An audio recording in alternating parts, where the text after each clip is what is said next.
Welcome to Expert Subjects Weekly Podcast. This week, as planned, we are speaking to Marla Levine, who is a memoir writer, and we're going to be examining memoir writing and learning how Marla has been structuring and working on her own manuscript. So, Marla, tell us what has inspired you to write your story and your family's story. Thank you, Jen. Well, I've experienced successive loss in my family. I've lost 16 loved ones over a span of 22 years. My birth family, my parents, my brothers, my grandparents, my aunts, my uncles, people that were really very close to me. What inspires me to write this story is the fact that my children have really never known many of my close family members. So what I would like to do is leave a legacy to them and to their children. It chokes me up talking about it. And also, it's very cathartic for me to write this story about all these wonderful people. It's really not a sad story. It's a story of not only it's really not a story of their death. It's a story really of their life as well. That's lovely. Thank you. I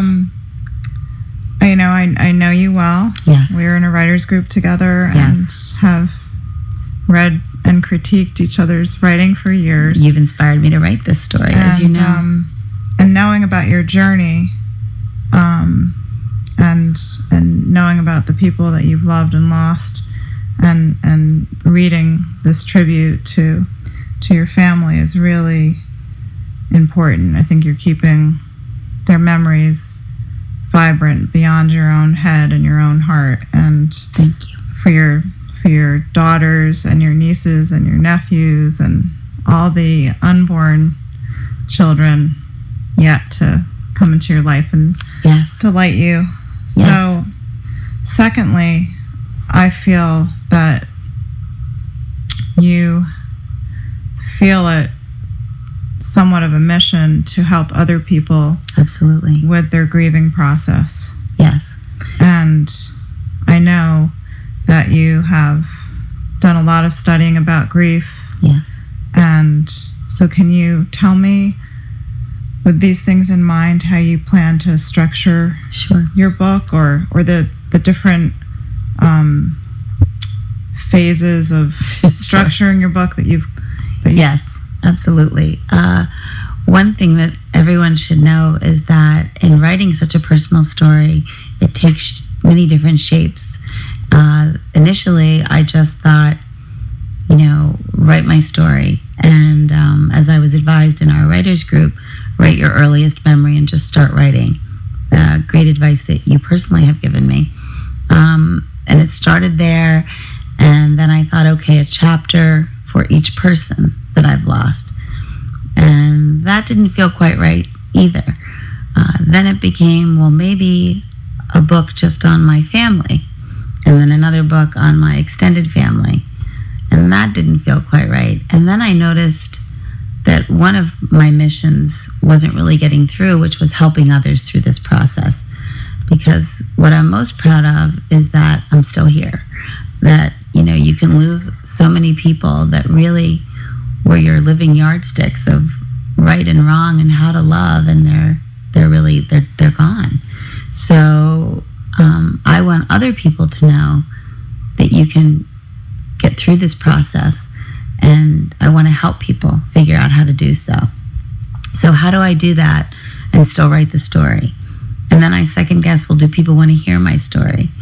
Because people like Joan Didion and others write their story. Well, they're very well-known people, but I'm just Marla Levine from a small town. Why do people want to read my story? But you and others have encouraged me that that's the story that every normal, ordinary day person wants to hear, because it's their story. So I found that in losing all these people, that others would just come up to me and tell me their stories of loss. And many times it was unprovoked by me.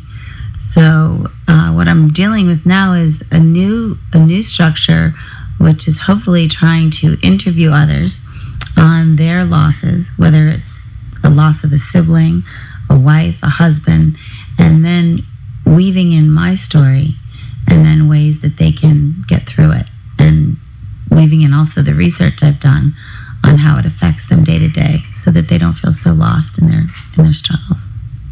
Now, throughout this process, has it been cathartic, or has it been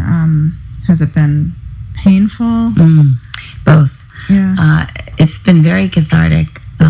It has also been extremely painful. There are weeks at a time that I just don't write because it's just, especially around the holidays, it's especially time to write.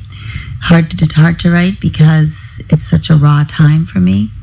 I especially miss my loved ones at that time. And I also want to live in the joy of my family now, with my daughters and my husband and my nieces and my nephew and my grandnieces and, the family that I have living. So in order to stay in that living place, I have to sort of walk away from the memoir during those times. That makes sense. So it's taken longer than I've anticipated to complete. That's great. Now, are you going to include photographs or? Yes, absolutely. I love taking pictures, as you know, and I have boxes and boxes of old black and whites that are just dreamy. And I think a picture, the old expression says tells 1,000 words, but I have really beautiful pictures that I want to include in the chapters, and I have current pictures too. And I love pictures. When I read a book and I open a book and I notice there's pictures, it brings it to life for me. Yeah. So I do plan on including my photographs and the photographs that I've inherited from those that I've lost. So yes, I do. That's great. Plan on doing that. And the interviewing process. How are you choosing the people who you'll be interviewing? Well, I've been blessed to meet most recently a beautiful family who have dealt with losses of husband and sibling, and I also have in my own family, my nieces and nephew have lost their parents, and I have friends who have lost close friends, and I have one of my daughter's teachers lost her husband. So I really plan on amassing as many interviews as I can. That's great. And then seeing which ones sort of collect well together and see how they come together after they're done. But I think the most that I can present to people, the more help they'll receive from them and the more information they'll get. Because grief's a very private experience, and we each experience it so differently. And the same woman, a woman can lose the same kin, whether a husband, but experience it in such different ways and get over it, or not, in a very different span of time.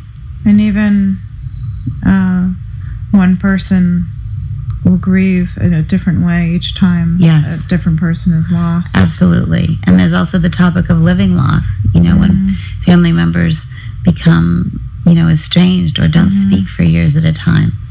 That's very real, and it's every bit as serious and grave as losing someone to death.